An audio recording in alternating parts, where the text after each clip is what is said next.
We're living in a pretty strange time. We have more access to, well, everything. More pleasure at our fingertips than any other point in human history. But here's the paradox. We're also more anxious, more depressed, and in more pain than ever. Today, we're going to unpack why that is by diving into the key ideas from Dr. Anna Lembke's fantastic book, Dopamine Nation. Dr. Lembke has this incredible way of framing the modern dilemma. She says our devices have become unbelievably efficient delivery systems for what she calls digital dopamine. I mean, think about it. Every ping, every scroll, every single like, it's a tiny reward, a little hit, and it's available to us constantly. It's like a fire hose of high-reward stimuli that our brains, frankly, were never designed to handle. So what is going on here? If we have more of everything that's supposed to make us happy, why are we feeling worse? Well, the answer, it turns out, is hiding in the fundamental way our brains are wired to process two very, very basic things: pleasure and pain. To really get our heads around this, we have to appreciate just how radically our world has changed. For almost all of human history, life was defined by scarcity. Just surviving was a daily struggle. But in a ridiculously short amount of time, we've completely flipped the script. We now live in a world of overwhelming abundance, and our ancient brains are just struggling to keep up. And at the center of this whole struggle is, you guessed it, dopamine. Now, the book frames it brilliantly. It's not pleasure itself, but it's like the brain's universal currency for measuring how rewarding something is. So the bigger the dopamine release, the more your brain says, hey, do that again. In other words, the more addictive it is. And the scale of what we're dealing with today is just staggering. Take a look at these numbers from some animal studies. A piece of chocolate? Yeah, that gives you a nice 55% bump in dopamine over your baseline. Sex? That doubles it, 100% increase. But something like an amphetamine? A 1,000% increase. This just shows how modern, highly engineered rewards can completely hijack our brain's reward system in a way that natural pleasures, well, they just can't compete. So how in the world does the brain handle these massive dopamine spikes? Well, it all comes down to this crucial built-in mechanism, the pleasure-pain balance. I want you to imagine a simple teeter-totter in your brain. One side is for pleasure, the other side is for pain. Now here's something that might blow your mind. Neuroscience has found that pleasure and pain are processed in the exact same parts of the brain. They're not in different neighborhoods. They are literally two sides of the same coin working in direct opposition to each other. And this little balance in your head lives by one single non-negotiable rule. It hates being tilted. It wants to stay perfectly level. That's a state called homeostasis. So, anytime you tip the scale towards pleasure, your brain immediately pushes back with an equal and opposite amount of pain to get that balance back to level. What goes up must come down. So what happens when we just keep hammering that pleasure button over and over and over again? Well, we get stuck. We get stuck on the pain side. And this is where we start to see the incredibly high cost of constantly chasing those dopamine highs. This whole process is called tolerance, and you can see exactly how it works right here.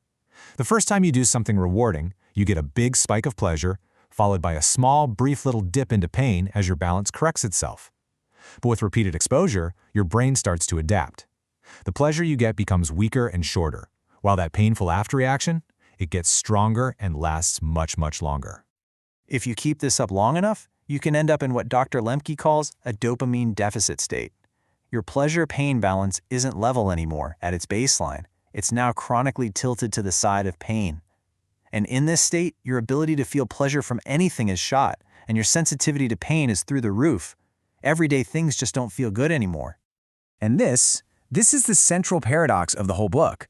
The relentless pursuit of pleasure is the very thing that leads us to a life filled with more pain. It's wild, right? By working so hard to escape misery, we are in fact making ourselves miserable. Okay, so that's the bad news. How do we get out of this trap?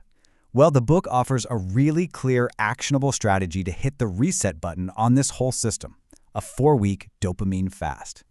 So the first step is simple, but let me tell you, it is not easy. It's a period of complete abstinence from your specific drug of choice.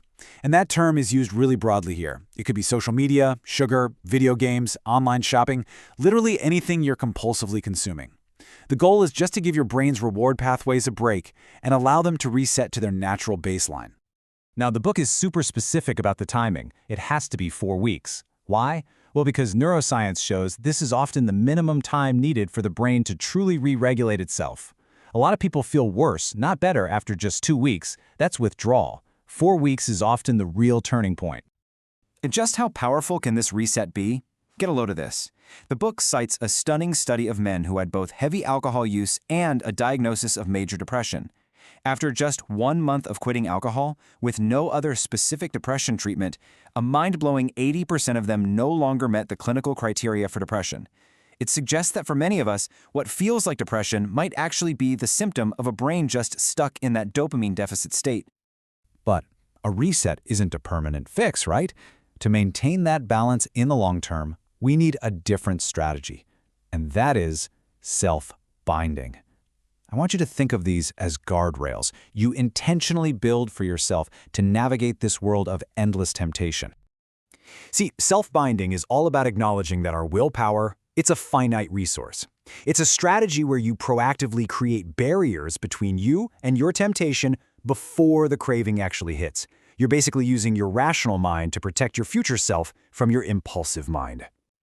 And the book offers 2 really simple but powerful ways to do this: creating barriers in space and creating barriers in time.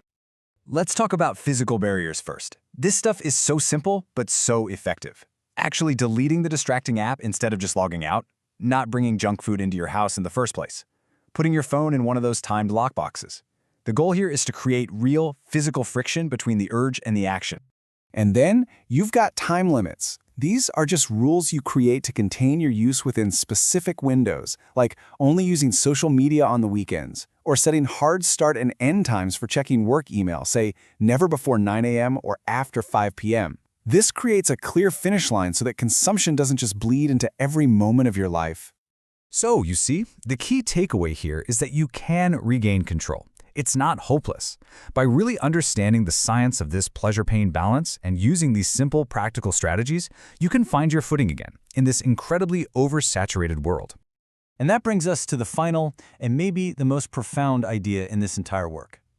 What if the secret to finding balance isn't about chasing more pleasure at all? What if it's about finding the courage to willingly face a little discomfort? Because it's only by leaning into the pain side of the balance that we can truly allow our minds to finally return to level.